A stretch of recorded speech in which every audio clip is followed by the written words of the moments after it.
శ్రీమాత్రే నమః. దేవీ నారాయణ్యం దశకం 25. అధమరః శత్రువినాశతృప్తాః చిరాయ భక్త్యా భవతిం భజन्तः మందీ భవద్భక్తిహృదః క్రమేణ పునశ్చ దైత్యాం విభవం సమీయుః. శుంభో నిశుంభశ్చ సహోదరౌ స్వైః ప్రాసాదితాత్ పద్మభవాత్తపోభిః స్త్రీమాత్రవద్యత్వమవాప్య దేవాన్ హిత్వా రణే అద్యుషతురైంద్రలోకం.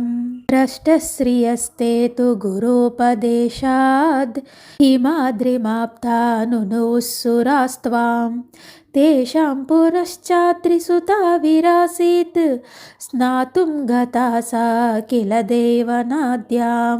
తదేహ కోశాత్ త్వమజా ప్రజాతా యతః ప్రసిద్ధా ఖలు కౌశికీతి మహాసరస్వత్యభిధాం దధానా త్వం రాజసీ శక్తిరితీర్యసే చ.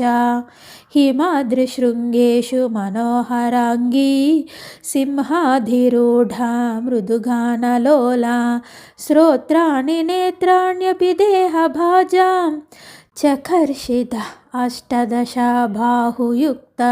విజ్ఞాయ శుంభః కిల దూతవాక్యాత్ త్వాం మోహనాంగీం దయితాం చికీర్షుః. త్వదంతికే ప్రేషయతి స్మ దూతాన్ ఏకైకశః స్నిగ్ధవచో విలాసాన్.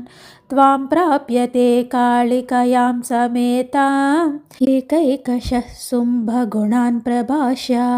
పత్నీ భవస్యేతి కృతోపదేశాః తత్ప్రీతికుల్యాత్ కుపితా బభూవుః.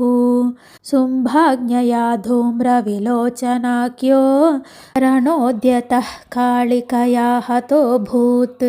చండం చ ముండం చ నిహత్య కాళీ త్వత్పాలజాతద్ధృధిరం పపౌ చ.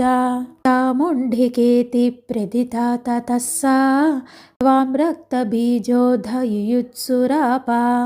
యద్రక్తబిందుద్భవరక్తబీజ సంఘైర్జగద్వ్యాప్తం అబోధశేషం. బ్రహ్మేంద్రపాశాధికదేవశక్తి కోట్యోరణం చక్రురరాతి సంగైః. తత్సంగరం వర్ణయితుం న శక్తః సహస్రజిహ్వోऽపి పునః కిమన్యే.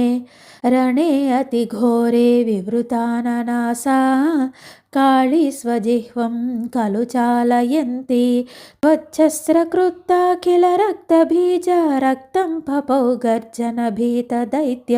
త్వయ్యా నిశుంభస్య శిరో నికృత్తం శుంభస్య తత్కాళికయాపి చాంతే. అన్యే సురస్త్వాం శిరసా ప్రణమ్య పాతాళమాపుస్త్వదనుగ్రహేణ. హతేషు దేవా రిపుషు ప్రణమ్య త్వాం తుష్టువుః స్వర్గమగుః పునశ్చ. తే పూర్వవద్యజ్ఞః విర్హరంతో భూమావవర్షం జగృషుశ్చ మర్త్యాః. మాతర్మధీయే హృది సంతి దంభా దర్పాభిమానాధ్యసురా బలిష్టాః. నిహత్య తాన్ దేహ్య అభయం సుఖం చ త్వమేవ మాతా మమ తే నమోస్తు. సర్వమంగళమాంగళ్యే శివే సర్వార్థసాధికే శరణ్యే త్రయంబికే గౌరీ నారాయణీ నమోస్తుతే. జై ఆదిపరాశక్తికి జై. ఓం శ్రీమాత్రే నమః. జై కామాక్షి.